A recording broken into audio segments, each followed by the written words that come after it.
Dans cette vidéo, nous allons nous intéresser à une nouvelle notion très utilisée en physique moderne, le potentiel électrostatique.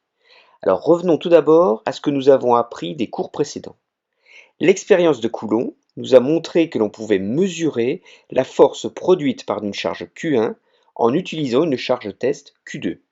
Cette force, c'était bien entendu un vecteur. L'idée de Faraday a été de définir un nouveau vecteur qui était indépendant de la charge test Q2. C'est ce qu'on appelait le champ électrique. Cela permettait de s'affranchir de l'expérience et d'obtenir des cartes de champ électrique à l'aide du principe de superposition.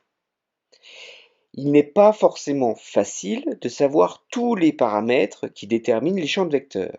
Et nous l'avons vu, surtout à l'échelle microscopique, on ne s'intéresse pas forcément aux trajectoires de particules. Donc un scalaire suffit pour caractériser les interactions entre charges. Alors le concept d'énergie potentielle électrostatique est apparu progressivement. L'interaction produite par Q1 se mesure expérimentalement à l'aide d'une charge test Q2. Et nous savons qu'il s'agit en fait du travail de la force électrostatique. Cela revient donc à intégrer la force électrostatique. Nous en étions là. Alors, on voit tout de suite qu'il manque une case, et c'est l'objet de cette vidéo. Quel est le scalaire qui va caractériser l'interaction de la charge unique Q1 en s'affranchissant d'avoir une charge test Q2? Eh bien, c'est l'italien Alessandro Volta qui normalisa tout simplement la variation d'énergie potentielle par la charge test Q2, exactement comme l'avait fait Faraday pour définir le champ électrique. Et ce nouveau scalaire, on le nommera le potentiel, on le note V, puisque son unité sera le volt, en hommage à Volta. À ce stade, on peut remarquer qu'il semble que l'on puisse passer du potentiel électrique V au champ électrique grand E. Les scalaires varient en 1 sur D, alors que les normes des vecteurs sont, eux, en 1 sur D carré. Donc la norme du champ électrique E semble donc être la dérivée de V, et nous allons voir plus tard que cette transformation s'appelle le gradient. Alors d'après la définition de la variation du potentiel, le volt est défini à partir du joule par coulomb. Et si l'on suppose une charge test Q2 qui vaudrait la charge élémentaire petit e, alors on peut estimer l'énergie potentielle en fonction de l'unité du potentiel, le volt. On retrouve ici ce que nous avions déjà utilisé à l'échelle microscopique, c'est-à-dire qu'un électronvolt, 1 eV, vaut 1,6 10-19 joules, c'est-à-dire la valeur élémentaire. Delta V correspond à une variation de potentiel entre deux points. Alors ici, O et M. On ne peut déterminer la valeur du potentiel en absolu, mais uniquement la variation par rapport à une référence. Alors si le point M est situé en l'infini, il est clair qu'il n'y a pas de variation de potentiel. Donc on pose alors que le potentiel est nul, loin de la charge, et par convention, la charge Q1 ne crée pas de potentiel en l'infini. Alors essayons de trouver les lieux où le potentiel Vm est identique. Q1 et K, la constante de Coulomb, étant constants, Vm va être constant alors à la surface des sphères de rayon grand R égale OM. Vous voyez la représentation ici en 3 dimensions, 3D. La surface équipotentielle va correspondre à la surface de la sphère. On préfère bien évidemment une représentation en 2 dimensions sur notre feuille. Donc on prend alors une coupe, c'est-à-dire la section pour z égale 0. Et l'équipotentiel se réduit ici à un cercle de rayon grand R. On ne perd pas ici d'informations, c'est juste que la représentation est plus simple par des lignes. Essayons de représenter 3 équipotentiels. Alors pour une charge positive qui correspond à la charge élémentaire petit e, le rayon qui correspond à un potentiel de 1 volt sera de 1,4 nanomètres. Si l'on divise le potentiel par 10, il faut multiplier la distance OM d'autant. Vous retrouvez que le profil de la fonction en 1 sur R pour le potentiel qui tend vers 0 quand OM tend vers l'infini. Cela nous donne des cercles concentriques, c'est-à-dire de même centre. Si l'on fait une section pour x égale 0, suivant la ligne rouge en pointillé, le profil est bien entendu symétrique et on trouverait un profil comme un pic de montagne. Le centre haut constitue une barrière de potentiel difficile à franchir. Alors si l'on considère une charge négative, moins cette fois-ci, la charge élémentaire, c'est exactement le même fonctionnement, sauf que le potentiel est forcément négatif.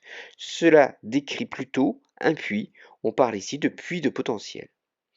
Donc on vient de voir des profils de creux, de bosses. L'analogie avec les cartes IGN est évidente. Si l'on prend les volcans de la chaîne des puits de Dôme, vous reconnaissez les cercles, ici, des lignes marron qui sont concentriques. Vous voyez, vous connaissez déjà cette représentation, ce sont des lignes de niveau, des lignes imaginaires qui représentent le relief, qui représentent en fait des lignes de même altitude. Alors avec une charge ou un volcan, on est dans des cas idéaux. Ces lignes équipotentielles vont forcément se déformer, ça ne sera pas toujours des cercles. La forme des lignes va même nous renseigner sur la complexité des agencements de charge. Alors, y a-t-il des intersections entre les lignes équipotentielles? La réponse est non. Quelle que soit la complexité du système, deux lignes équipotentielles ne se coupent jamais. Sinon, il existerait deux valeurs distinctes de potentiel ou d'altitude en chaque point d'intersection. Et on ne peut pas avoir deux énergies différentes au même point. Cela viendrait à violer les lois de la conservation des énergies. Je vous donne un autre exemple ici en météorologie, les courbes isothermes.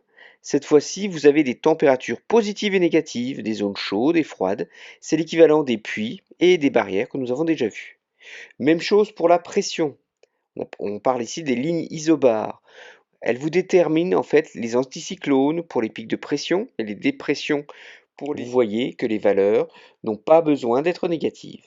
Ces cartes, à l'échelle macroscopique, servent à déterminer votre meilleur itinéraire pour les cartes IGN ou alors le mouvement des vents pour les cartes météo. À l'échelle microscopique, pour les molécules, c'est un peu plus abstrait, mais ce sont des courbes isopotentielles qui vont être déterminantes pour comprendre la distribution ou le mouvement des charges. Je voudrais revenir aussi sur le lien entre le potentiel électrostatique et le champ électrique. Peut-on obtenir le champ électrique à partir du potentiel? Alors je reprends les variations du potentiel électrostatique pour une charge positive ponctuelle. On va superposer le champ électrique que nous avions calculé dans les vidéos précédentes. Suivant la direction x, la composante E de x est l'opposé de la dérivée du potentiel par rapport à x. Alors vous voyez que dv sur dx est négatif. Donc E de x est bien dans la direction de x. Alors pour les x négatifs cette fois-ci, le potentiel est cette fois-ci une fonction croissante.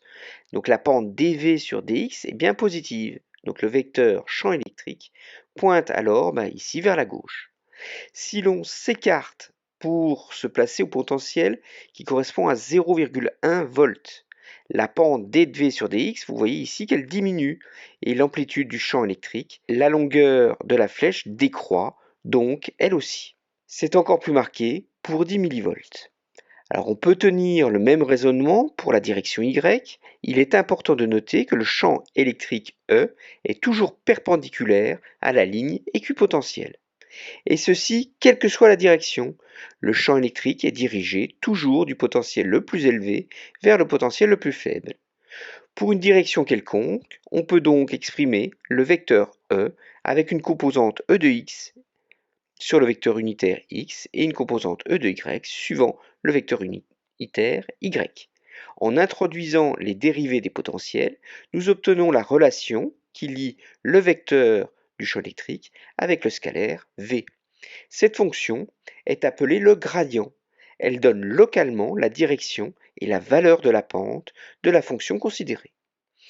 Nous avons toujours été habitués à l'échelle macroscopique à ce que les mouvements soient dictés des valeurs grandes vers les valeurs petites. Alors on peut établir une analogie entre les variables mécaniques et électrostatiques. Typiquement, la masse ça va être l'équivalent de la charge électrostatique. Alors les deux forces caractéristiques pour la mécanique, c'est le poids, et pour l'électrostatique, c'est la force de Coulomb.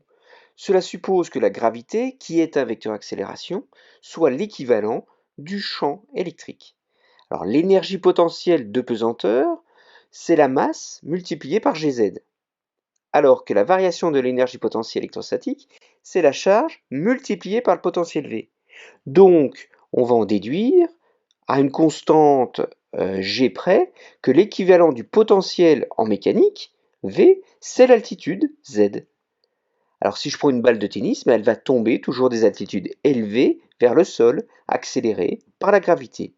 L'équivalent, c'est si on place une charge positive Q2, la charge va ressentir une force Q2 fois le champ électrique, et donc va se déplacer dans le sens du vecteur champ électrique, et donc va varier dans le sens des potentiels décroissants, comme en mécanique.